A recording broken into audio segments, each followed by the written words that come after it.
I was 3 states away at a medical conference when my phone started vibrating. Text after text from relatives I hadn't heard from in months. So proud of you for finally selling. Your sister is a miracle worker. Can't believe you're getting out of that money pit. Money pit? I scrolled through the family group chat. My sister Vanessa had posted professional photos of my coastal Carolina beach house. The one I'd renovated over 5 years. The one that generated $186,000 annually through vacation rentals. The one that was booked solid through next summer. The caption read, "Just listed. Helping my sister escape her failing investment. Open house this Sunday 2 to 5 p.m. Bring offers." 43 relatives had reacted with hearts and congratulations. I called Vanessa immediately.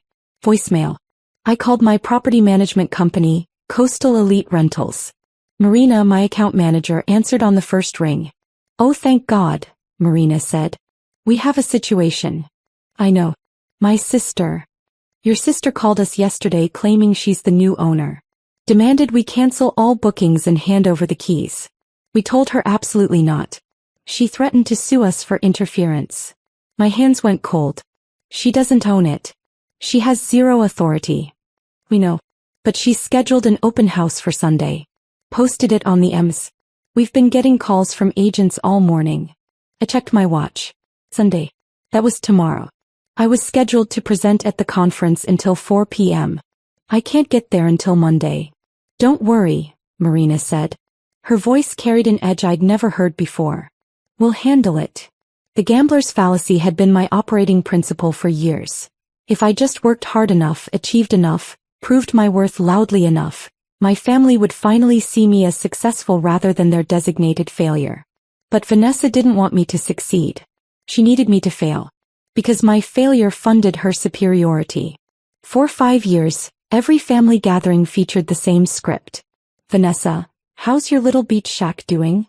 Me, "Booked solid actually." "Vanessa, sure, but when are you going to get a real investment? Vacation rentals are so risky." Then she turned to Mom.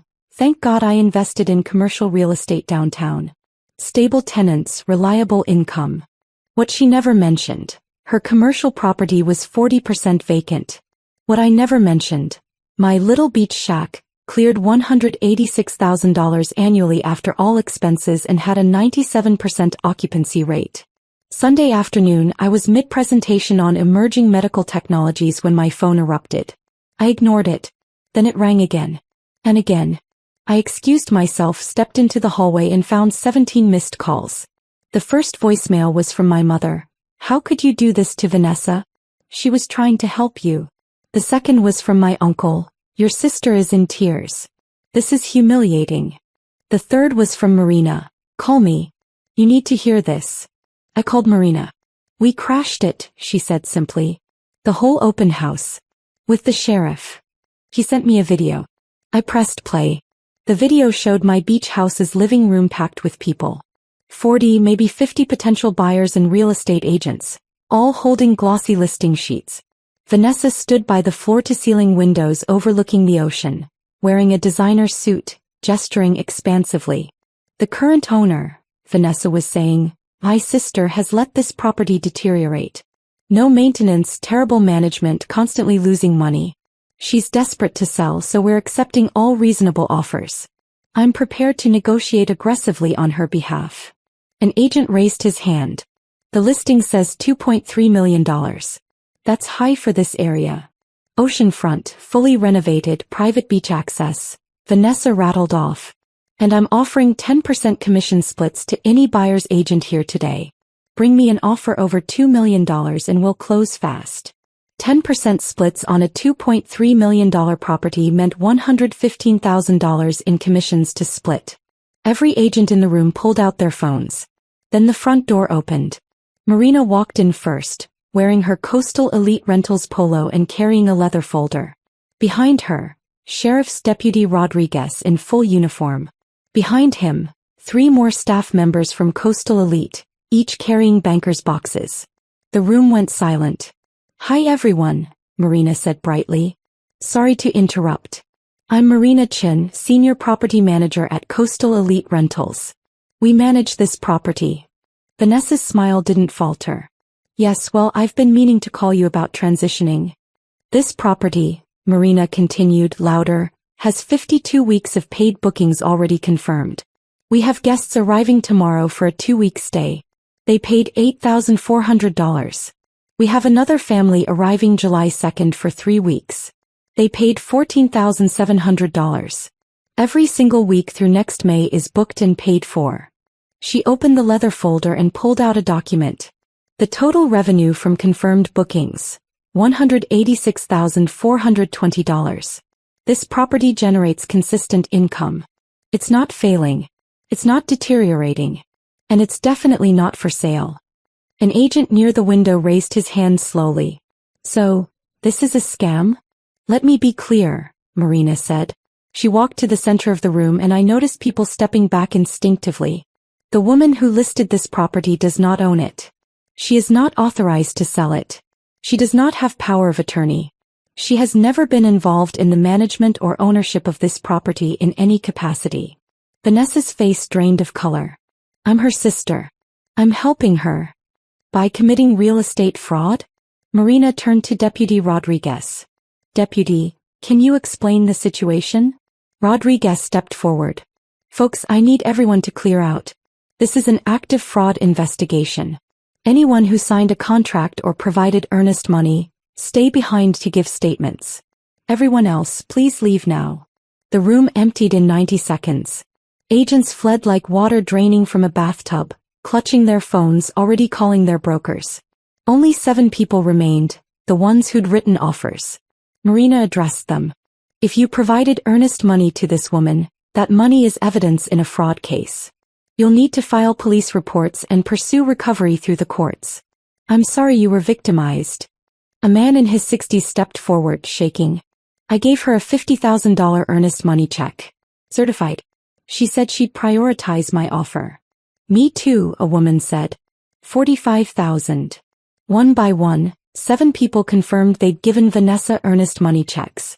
Total $312,000. She cashed them. Marina asked. She deposited mine yesterday, the first man said. Called to confirm it cleared this morning. Deputy Rodriguez pulled out his radio. I'm going to need fraud detectives here. Vanessa finally found her voice. This is a misunderstanding. My sister told me I could. Your sister is at a medical conference in Nevada, Marina said. I just got off the phone with her. She had no idea you were doing this. In fact, she's filing a police report from there right now. While watching the video, I'd already started the report online. Marina wasn't done. She pulled a document from her folder.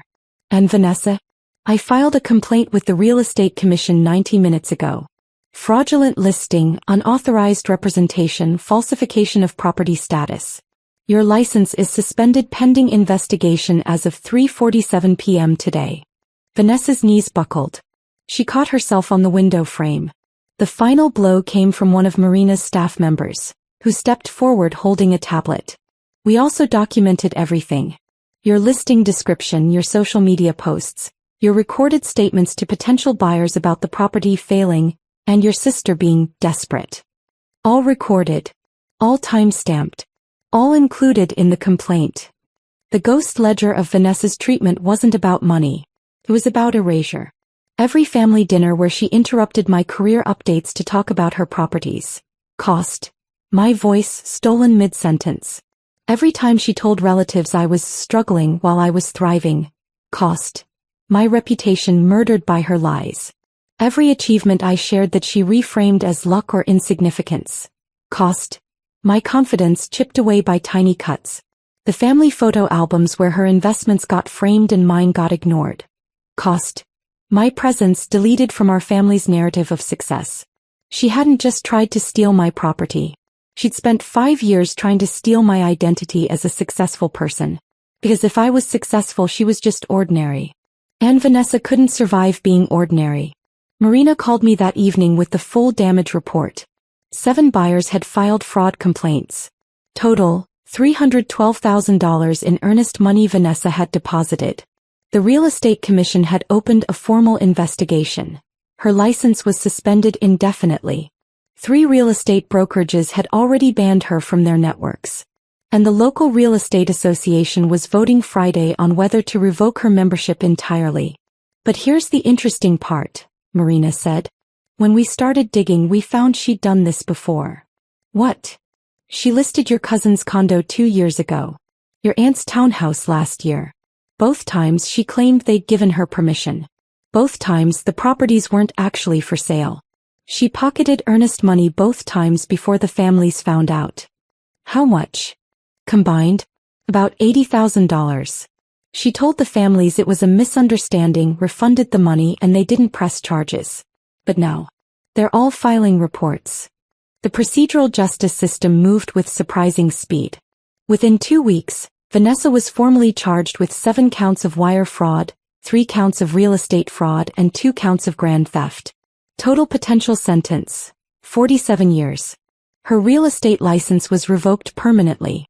The state bar opened an investigation into whether her husband, a lawyer, had helped draft the fraudulent listing contracts.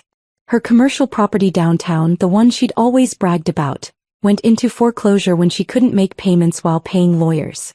My family's response was predictable.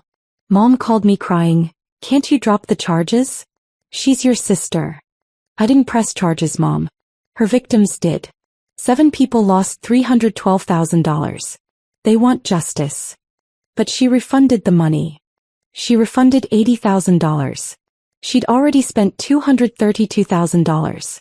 They're still out that money. My uncle tried a different approach. This will destroy her career. Her children will suffer. I took a breath. Thought of all the times I'd swallowed my truth to keep peace. Her children are suffering because their mother is a criminal. My job isn't to protect her from consequences. My job is to protect my property and the legitimate guests who paid for their vacations. 6 weeks after the open house, I flew to Coastal Carolina for a court hearing. Vanessa's preliminary arraignment. I sat in the back row. She looked smaller. Her designer suit was gone, replaced with department store clothes. Her lawyer argued for leniency. First-time offender trying to help family, misunderstanding about authorization. The prosecutor stood. Your Honor, this is not a first offense.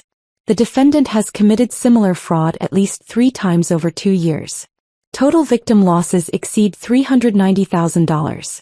She has shown no remorse and has actively tried to convince family members to pressure victims into dropping charges.